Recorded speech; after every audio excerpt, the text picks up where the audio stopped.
log k minus log k minus 2 equal to log 5.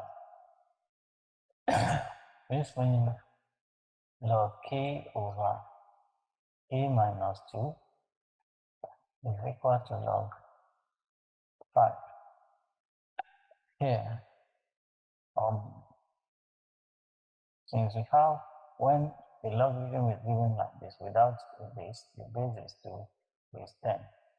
We have log to base 10 on both sides, so they can cancel out, so that k over k minus 2 is equal to 5. This implies k is equal to 5 times k minus 2.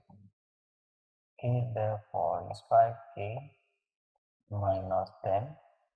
Collecting like terms, k minus 5k is equal to minus 10. Minus 4k is equal to minus 10. Divide both sides by minus 4. This is also k is equal to 10 divided by 4, which you can write as 2 on the half.